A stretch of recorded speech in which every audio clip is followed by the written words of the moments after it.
பூ வச்சு எப்படின்னு பார்த்தீங்கன்னா, நார்மலாக உங்கள் வீட்டில் சாமி படத்தாண்ட நார்மலாக வந்து பார்த்தீங்கன்னா, சில பேர் தண்ணி வைப்பாங்க. அந்த தண்ணி கிடையாது. நார்மலாக ஒரு கண்ணாடி எப்படி ஒரு கண்ணாடி டம்ளரில் சுத்தமான டம்ளரில் ஒரு சுத்தமான தண்ணி பார்த்தீங்கன்னா, குடிக்கக்கூடாது. நல்ல வார்த்தை கவனிச்சிங்க. எச்சப்படக்கூடாது. அப்படியே ஒன்று குழால பிடிக்கணும், இல்லைன்னா தண்ணி மொண்டுக்கணும், இல்லை ஜக்கில் கூட ஊற்றலாம். ஊற்றிட்டு அதில் ஒரு லெமன் பார்த்தீங்கன்னா, நல்லா புள்ளி இந்த கருப்பு புள்ளிலாம் இல்லாமல் நல்லா மஞ்சளாக இருக்கிற மாதிரி லெமன் எடுத்து அதில் போட்டுட்டு, ஒரு கொஞ்சம் மல்லிப்பூ காஞ்சி போன மல்லிப்பூ பயன்படுத்தக்கூடாது. நல்லா பச்சை வாசனை அப்படியே இருக்கணும். இந்த வித்துட்டு வராங்க பார்த்தீங்கன்னா, நம்ம வாங்குகிறோம் கட்டுறதுக்கு, அதை அப்படியே ஒரு ஒரு ஒரு பிடி எடுத்து அந்த தண்ணியில் போட்டுடணும். கரெக்டாக பார்த்தீங்கன்னா, ஒரு 1/2 மணி நேரம் 1 மணி நேரம் அது ஊறணும்.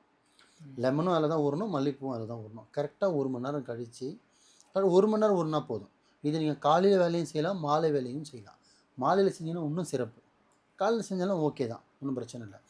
கரெக்டாக 1 மணி நேரம் ஊறினதுக்கப்புறம் அந்த மல்லிப்பூலாம் அழகாக ஒரு வெடிக்கட்டி எடுத்துகிட்டு, அந்த லெமனை எடுத்துகிட்டு, அந்த லெமனை 2ஆக வெட்டிட்டு, அதில் எதுவுமே நீங்கள் குங்குமம் மஞ்சள்லாம் தடவ வேணாம். நார்மல் 2ஆக வெட்டிட்டு உங்கள் வாசலில் வச்சுருங்க. நிலவாசல் ஹாலுன்னு ஒரு வாசல் இருக்கும் இல்லையா, 2ஆக வெட்டி 2 முழுத வச்சுக்கணும்.